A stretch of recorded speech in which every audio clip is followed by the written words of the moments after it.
या पहिल्या आठवड्यात 5व्या मॉड्यूल मध्ये आपले स्वागत आहे। तर जर मला गेल्या 4 मॉड्यूलमध्ये आम्ही केलेल्या प्रत्येक गोष्टीचा सारांश द्यावा, आम्ही सुरुवातीला पेंड्युलमचा एक साधा प्रयोग पाहून सुरुवात केली आणि आम्ही असे निष्कर्ष काढला की कमीतकमी किमान समतोल स्थिती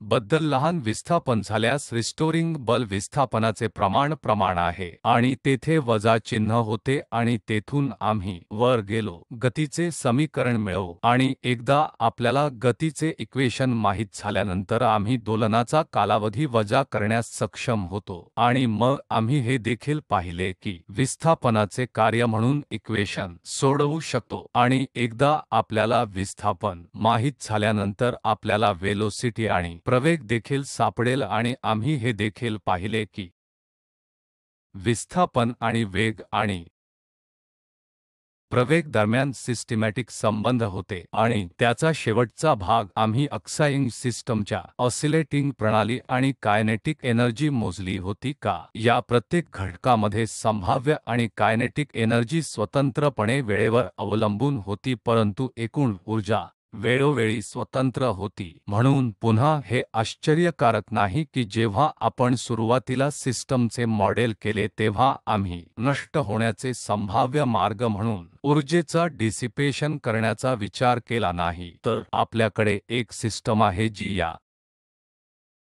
अर्थाने आदर्श आहे की ती ऊर्जा नष्ट करीत नाही, तर त्यानंतरच्या मॉड्यूलमध्ये डिसिपेशन होताना वास्तववादी प्रभावांची बेरीज दिसतील। तर मग आठवण्यासाठी या आठवड्यात उदाहरणात्मक समस्यांच्या संचातून जाईल। तर मला सुरुवात पहिल्या समस्या पासून झाली जी एक नळी आहे जी यूच्या आकारात आहे, जी आपण येथे पाहू शकता आणि मूळतः या ट्यूबमध्ये पाणी या पातळीवर होते असे म्हणू। पाण्याची उंची या ट्यूबच्या दोन्ही हातांमधील समान आहे, पण जेव्हा मी असे म्हणतो की मी या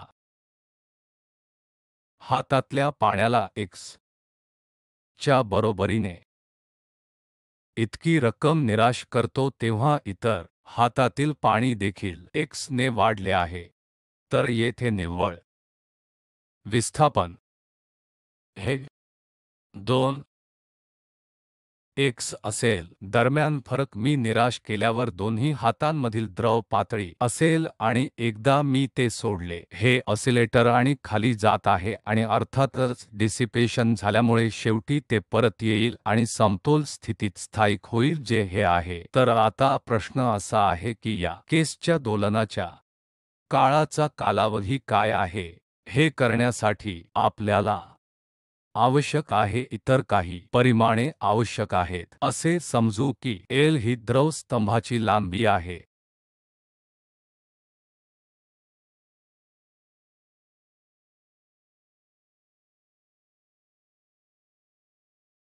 ही संपूर्ण लांबी येथे पासून इथं पर्यंत सुरू होते, तर ही लांबी आहे। जर आपण क्रमवारी क्षैतिजरित्या बांधाल आणि असे देखील समजू या की क्षेत्र नंतर ट्यूब चे क्रॉस सेक्शन एरिया A आहे।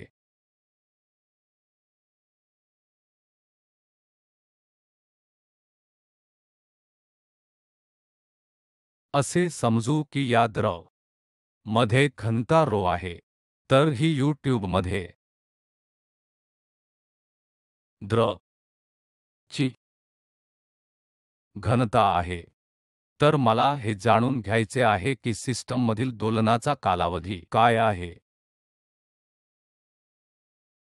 जर मी एका हातातील द्रव दाबून ते दोलनावर सेट केले तर आपल्याला उत्तर द्यायचे आहे की रिस्टोरिंग बल कोठून येत आहे। तर स्पष्टपणे जेव्हा या ट्यूब च्या दोन्ही हातांमध्ये द्रव समान उंची असेल तेव्हा निव्वळ पुनर्संचयित शक्ती नाही, परंतु जेव्हा मी त्यास हातांपैकी एका हाती धरून ठेवतो तेव्हा निव्वळ रिस्टोरिंग बल द्रवातून येते, जे मुळात एका हातामध्ये जास्त आहे। हे तर त्या द्रवाचे वजन मूलत रिस्टोरिंग बल प्रदान करते। तर मला प्रथम हे जाणून घ्यायचे आहे की द्रवाच्या या स्तंभाचे वजन किती आहे। तर ते हो असेल जे घनता आहे, तर वजन रो असेल जे घनता आहे। म्हणून घनता व्हॉल्यूमने विभाजित केली जाते, म्हणून मी प्रत्यक्षात हे आकारमानाने गुणाकार केल्यास मला वस्तुमान मिळेल। तर व्हॉल्यूम क्रॉस सेक्शन एरिया ने गुणाकार केला असता स्तंभाची अतिरिक्त लांबी 2x ने गुणिले जी आहे ने गुणाकार केले आहे, म्हणून हे द्रवाच्या या भागाचे वजन आहे। आता हे द्रवाच्या बरोबरीचे असेल, जे ऑसिलेटिंग भागाच्या वस्तुमानाशी समान असावे लागेल। तर मी m x डबल डॉट बरोबर वजा रो a 2x गुणिले g असेल। तर आपल्याकडे येथे असलेल्या संपूर्ण द्रवाचे वस्तुमान काय आहे ते मला येथे लिहू द्या। म्हणून आपल्याकडे असलेल्या संपूर्ण द्रवाचे वस्तुमान असेल, पुन्हा रो असेल, जे क्रॉस सेक्शनच्या क्षेत्राद्वारे घनता आहे, द्रव स्तंभाच्या एकूण लांबीने गुणाकार केले। जर मी येथे सबस्टिट्यूट केले तर माझ्याकडे a मध्ये रो आहे, x मध्ये x डबल डॉट बरोबर वजा रो 2g ते x, आणि अर्थातच मी येथे अनेक गोष्टी रद्द करू शकतो। तर रो आणि रद्द होईल, मला x डबल डॉट बरोबर वजा 2gx भागिले l गुणिले x मिळेल, आणि यामध्ये एक स्मॉल पुनर्रचना करून x डबल डॉट अधिक 2g भागिले l गुणिले x हे शून्याच्या समान असेल। तर स्पष्टपणे या द्रव स्तंभ चे प्रतिबिंब दर्शविणारे ऑसिलेटर आपण प्राप्त केलेले इक्वेशन परिचित साधी हार्मोनिक गती समीकरण असे दिसते की मला ओमेगा स्क्वेअर ओळख बनविण्याची आवश्यकता आहे, जे कोणीय फ्रिक्वेन्सीचा स्क्वेअर हा 2g भागिले l च्या समान आहे, आणि ओमेगा स्क्वेअर हा 2g भागिले l असल्यास येथून हे सोपे आहे, वेळ कालावधी ते 4 pi square by t square हे 2g बाय l आहे। तर आता आपण हे इक्वेशन आणि पुनर्मांडणी घ्या आणि वेळ कालावधीचे मूल्य मिळवा, म्हणजे आपण वेळ कालावधीच्या समान असेल पाय गुणिले रूट 2 l भागिले, आणि मी हे समीकरण तुमच्यासाठी ठेवत आहे जर याच्या राईट हँड साइडला वेळेचे परिमाण आहे की नाही हे तपासण्यासाठी। तर आता आपण पुढील समस्या करूया। म्हणून ही समस्या आहे जी बॉलच्या रूपात मोठ्या प्रमाणात आहे। स्फिअर मीटरच्या वस्तुमान m जे ते दोन रिजिड समर्थन दरम्यान बांधले गेले आहे स्ट्रिंगचा वापर करून, आणि आपण असे करू जेणेकरून आपण वस्तुमान उंचावले आणि ते सोडले तर ते वर ओढून प्रारंभ होईल। हे असे काहीतरी आहे जे आपण सहजपणे स्ट्रिंगसह आणि वस्तुमान त्यास बांधले तर तुम्ही खरोखर दोलनशील घटना पाहाल। म्हणून प्रश्न असा आहे की दोलनाचा वेळ कालावधी आणि करण्यासाठी हे काही सोप्या धारणा करून घ्यावे लागेल। तर एक धारणा अशी असेल की आणि दोलन तंतोतंत केवळ y दिशेने होते, तर वर्टिकल दिशेने दोलन किंवा गतिशीलतेचा कोणताही कंपोनंट नाही, तर संपूर्ण दोलन हे एका परिमाणात आहे। आणि अर्थातच आम्ही आधीच घेतलेल्या आहेत या ब्लॉकचा समूह करण्यासाठी m वस्तुमान आणि असे म्हणायला हवे की मी त्यास वर खेचणार आहे आणि थीटा हा एक कोन आहे जो मी आता येथे ठेवत आहे आणि म्हणून हे आपले समतोल स्थान आहे ज्या ठिकाणी काहीही घडते नाही, आपण त्यास काहीही करत नाही, या ब्लॉकचे काहीही झाले नाही, म्हणून ते होईल जे आपल्या समतोल स्थिती परिभाषित करेल आणि समतोल स्थितीच्या संदर्भात हे व्हेरिएबल y असेल तर ते आमचे विस्थापन आणि महत्त्वाची गोष्ट असेल तर स्ट्रिंगमध्ये तणाव टेन्शन आहे तर टी स्ट्रिंगमधील एकसमान टेन्शन आहे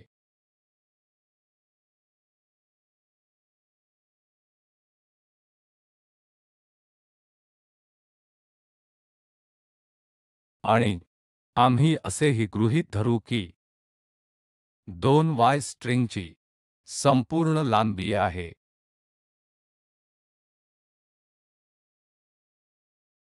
आणि m अर्थातच कणांचा समूह आहे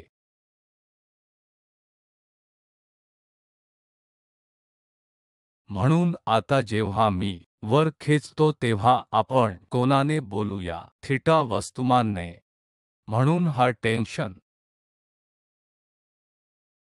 आहे जो या दिशेने निर्देशित आहे आणि आपण हा टेन्शन लंब आणि क्षैतिज कंपोनंटमध्ये सोडवू जर हा थीटा आहे आणि हा देखील थीटा असेल तर असणार आहे टेन्शन चा क्षैतिज कंपोनंट जो या दिशेने टी कॉस कोसाइन्स असेल या दिशेने देखील थीटा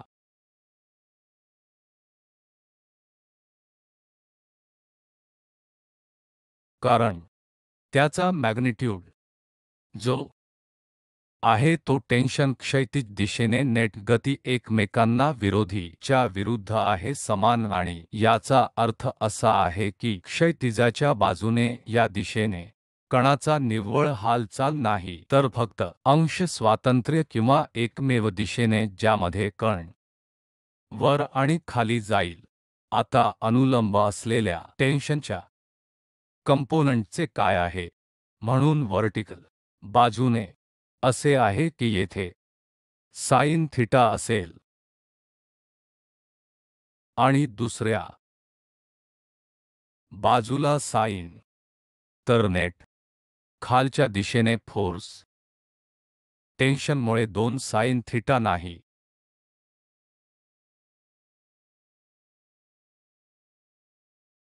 तर ही निव्वळ रिस्टोरिंग बल आहे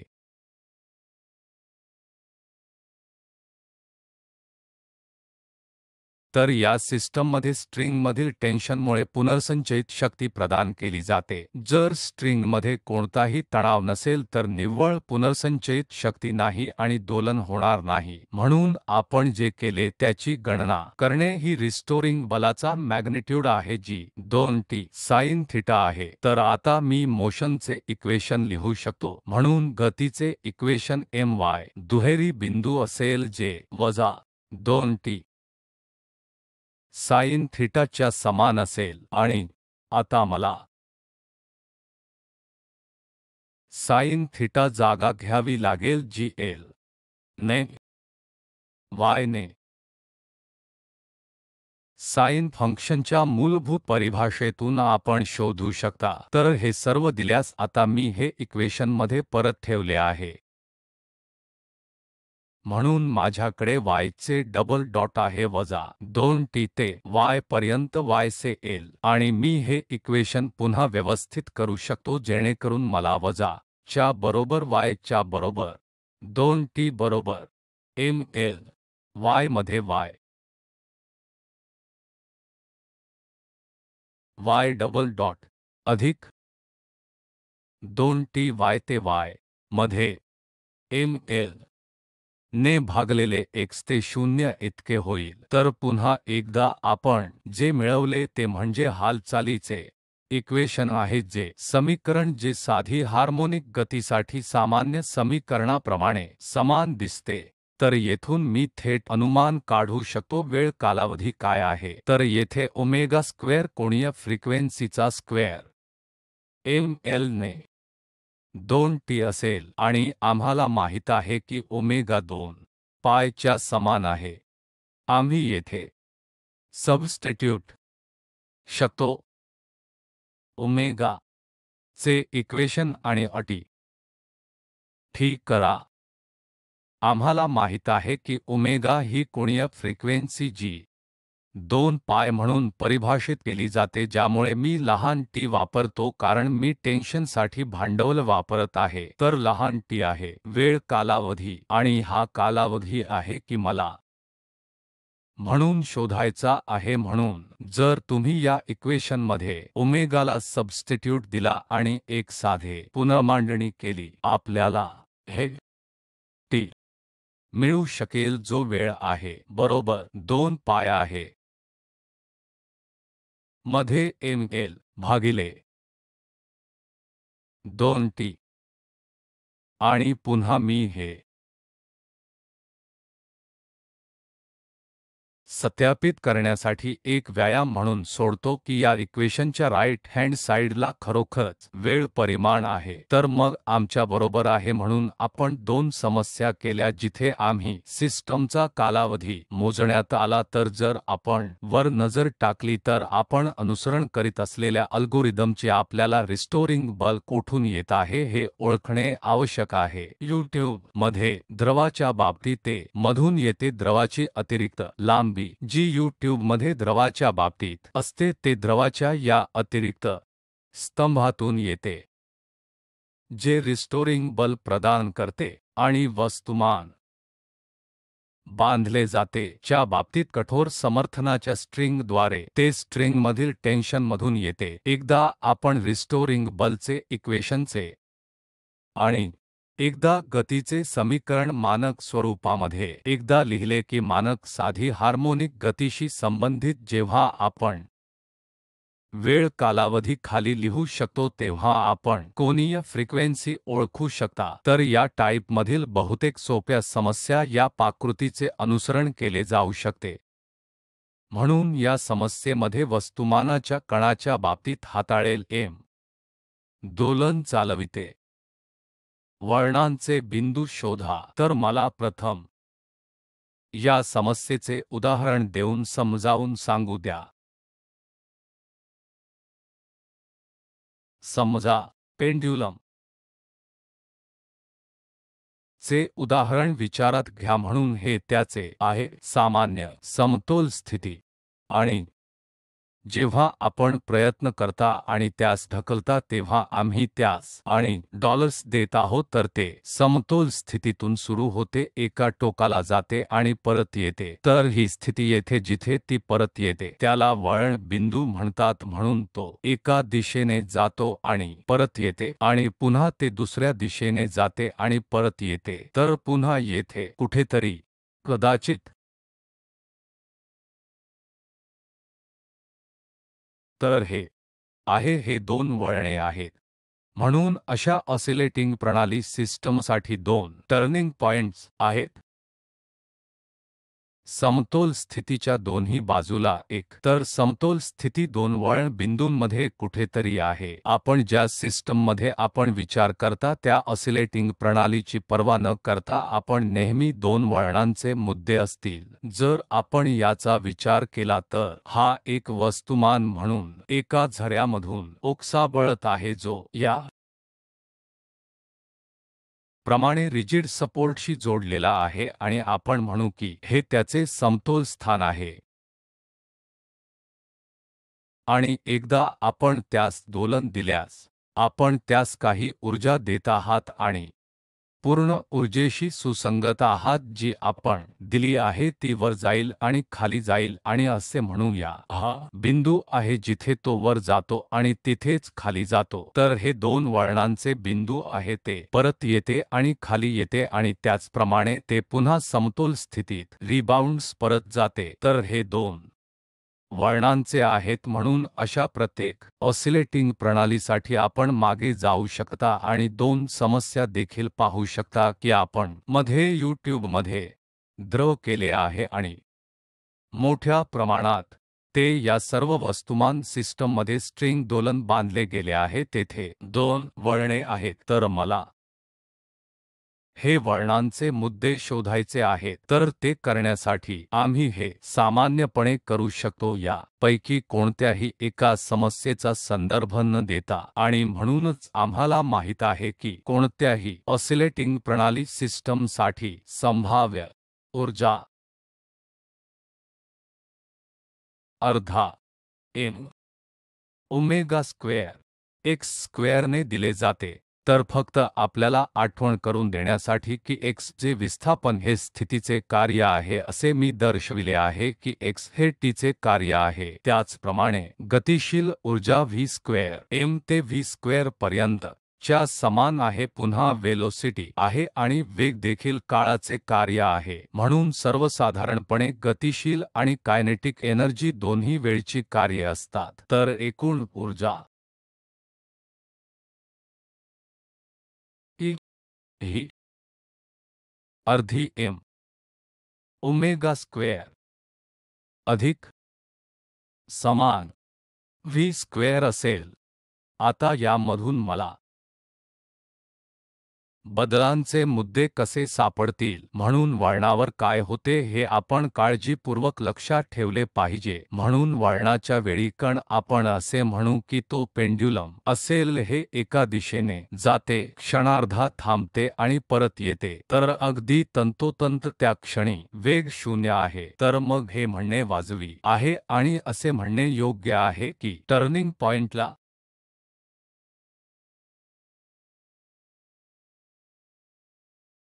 वेलोसिटी 0 आहे। तर मला फक्त ते करण्याची आवश्यकता आहे। तर फक्त मध्ये प्लग इन आहे जो वेलोसिटी 0 आहे आणि x स्थानाचे मूल्य शोधा। म्हणून जर मी त्या समीकरणात 0 ठेवले तर त्या वेळेच्या इक्वेशनमध्ये मी वर लिहिले होते मला अर्ध m ओमेगा स्क्वेअर स्क्वेअर मिळेल आणि v वेलोसिटी हा शब्द येथे येणार नाही। आणि आता मला x चे मूल्य शोधणे आवश्यक आहे, म्हणून स्क्वेअर m ओमेगा स्क्वेअरने 2v बरोबर आहे। याचा अर्थ असा होतो की x हा च्या अधिक किंवा वजा स्क्वेअर रूटच्या m ओमेगा स्क्वेअर इतके आहे। आणि हे दर्शवित आहे की हे बदलणाऱ्या मुद्द्यांना मला येथे xt म्हणा। तर xt हे आहे असे दिसते की आपण पाहू शकता की 2 वळणांचे बिंदू अधिक आणि वजा स्क्वेअर रूट चे वर्गमूळ आहे पर्यंत ओमेगा स्क्वेअर आपल्या समतोल स्थितीच्या दोन्ही बाजूस, जर आपली समतोल स्थिती आपल्या स्केलमध्ये शून्याशी संबंधित असेल तर टर्निंग पॉइंट्स एक सकारात्मक आणि दुसऱ्या नकारात्मक बाजूने एक बिंदू आहेत। म्हणून आपण हे वैशिष्ट्य लक्षात ठेवले पाहिजे की टर्निंग पॉइंट्स ऊर्जेवर अवलंबून असतात। म्हणून टर्निंग पॉइंट हे च्या स्क्वेअर रूटच्या समान आहे। तर आपण देणारी ऊर्जा आणखी एक लक्षणीयरित्या दूर होईल। तर स्पष्टपणे जर आपण पेंड्युलमला जोरदार धक्का दिला तर ते परत येण्यापूर्वीच बरेच पुढे जाईल। या इक्वेशनमधून आपण जे शिकतो ते म्हणजे काय आहे, आणि तसेच भौतिक अंतर्ज्ञानाने उंच ज्यामध्ये अधिक ऊर्जा अधिक असेल पुढे जाईल। परत जाण्यापूर्वी मोठ्या अँप्लिट्यूड ऑसिलेटर होईल। चला जरा वेगळी समस्या पाहूया। म्हणून येथे माझ्याकडे वस्तुमान m आहे। हे वस्तुमान m चा ब्लॉक आहे जे 2 स्प्रिंग्सने समर्थित आहे आणि स्प्रिंगला भिन्न टर्म आहेत। एक स्प्रिंग कॉन्स्टन्स k आणि k2 आहेत। आता जर मी त्यास थोडासा धक्का दिला तर दोलनांचा कालावधी किती असेल जो ती कार्यान्वित करेल। तर आपण हे कसे सोडवू शकतो, हे तत्त्व असे आहे की दोन्ही बाजूंनी तयार केलेले विस्तार समान असतील। समजा ते समान नसतील तर जर एक स्प्रिंग दुसऱ्या बाजूने भिन्न विस्तार तयार करत असेल तर ब्लॉक क्षैतिज होईल परंतु त्यात काही टिल्ट असेल.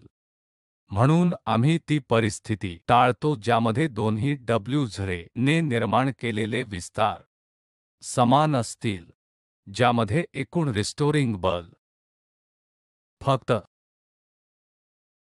दलांची बेरीज असेल तर मी ते वजा k1 x वजा k2 x म्हणून लिहीन. हे वजा च्या बरोबरीचे असेल k1 अधिक k2 इंटू x. तर येथून अगदी सोप्या ठिकाणी आम्ही येथून रिस्टोरिंग बल ओळखली ती ओमेगा स्क्वेअर म्हणजे काय ते मी लगेच ओळखू शकतो जे माझी कोणीय फ्रिक्वेन्सी आहे. ओमेगा स्क्वेअर k1 अधिक k2 भागिले m आहे ज्यामधून ते सरळ पुढे वर काळाची एक्सप्रेशन लिहिण्यासाठी पुढे आहे. कालावधी 2 बाय इंटू k1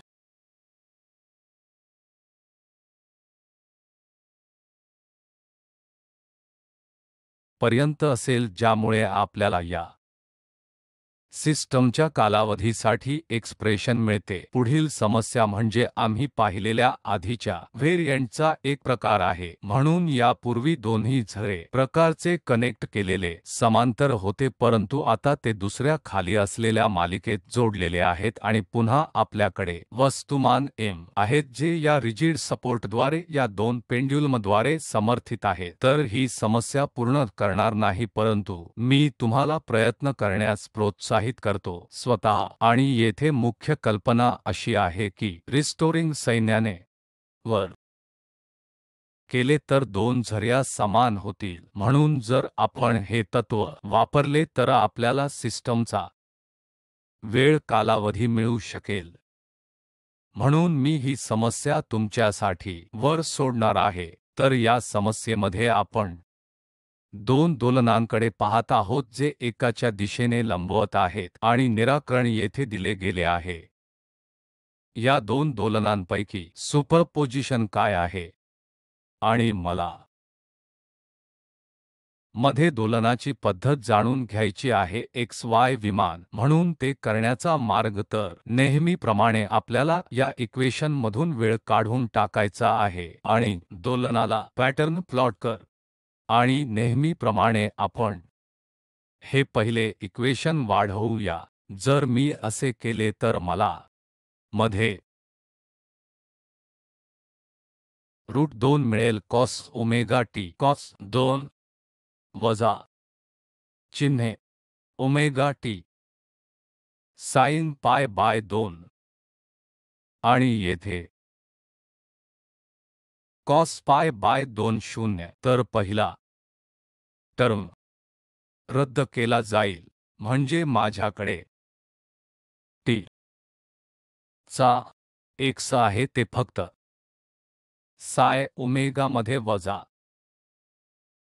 2 इतके आहे टी आणि 2 ने साइन पाय 1 च्या बरोबरीचे आहे आणि अर्थातच मी टी चा 2 ओमेगा टी इतका आहे. येथून काम करणे सोपे आहे. x ने हे ओमेगा टी आणि y 2 ओमेगा समान आहे सह साइन ओमेगा टी रूट. आणि जर मी स्क्वेअर आणि मिळवले तर मला 2 अधिक ने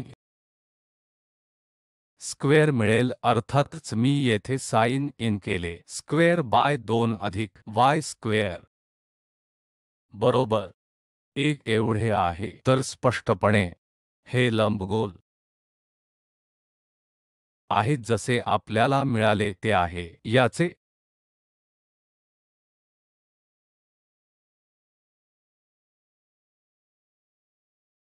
इक्वेशन आहे. आता आपण स्केच प्राप्त केले आहे. Dynamics x y plane. आम्ही प्रश्न विचारू शकतो मोशनची दिशा काय आहे, हा या दिशेने जात आहे किंवा या दिशेने जात आहे का, तर ते तसेच आणि निश्चित केले जाऊ शकते. ते करण्यासाठी आपण काही विशिष्ट वेळी म्हणूया. सर्वात सोपा निवडणे 0 च्या बरोबरीचे नाही, जिथे ऑसिलेटिंग पार्टिकलची गती आहे. ठीक आहे. वेळ t 0 च्या बरोबरीचे आहे. आपण फक्त t हा सबस्टिट्यूट करणे आवश्यक आहे या दोन समीकरणांमधील 0 बरोबर. जर आपण असे केले तर ते आपल्याला सांगते की हे 0 x बरोबर 0 आणि बरोबर y चे मूल्य 2 आहे, कारण 0 1 तर y बरोबर 2. तर ही t मधील कणांची जागा 0 च्या समान आहे, म्हणून मी t मध्ये 0 च्या समान एक स्थान ओळखले आहे, म्हणून मी ते ठेवू शकतो. तर x बरोबर 0 y बरोबर 2 या टप्प्यावर होईल. तर हा बिंदू t समान 0 आहे. आता मला आणखी बिंदू आवश्यक आहे, तसेच मी विचार करतो की t मधील कण पाय बाय 2 ओमेगा बरोबर कुठे आहे. तर आपण इतर वेळ घेऊ शकता आणि ते करू शकता, परंतु नुकत्याच निवडलेल्या पाय बाय 2 ओमेगाचा I आणि जर आपण ते केले तर या दोन समीकरणांमधील t चे हे मूल्य येथे आहे आणि ते तुम्हाला सांगेल की x चे मूल्य वजा रूटच्या समान आहे. आणि जर मी a मध्ये 2 ओमेगा बरोबर ठेवले तर दुसरा इथे मी असे म्हणतो की y बरोबर 0 आहे आणि हा मुद्दा कुठे आहे, हा एक मुद्दा असेल जो येथे स्थित आहे. म्हणून ही जागा t बरोबर पाय बाय 2 ओमेगा पर्यंत आहे. तर आपण 0 ते काही सकारात्मक मूल्याकडे जात आहोत, ज्याचा अर्थ असा आहे की त्या दरम्यान मध्यंतरीच्या काळात या बिंदूपासून या कालावधीत गेला आहे, हा बिंदू येथे वर गेला आहे. तर गतीची दिशा प्रत्यक्षात ही आहे, म्हणून मला हे मिटवणे आवश्यक आहे. तर आता मी गतीच्या दिशेने जाऊ शकतो.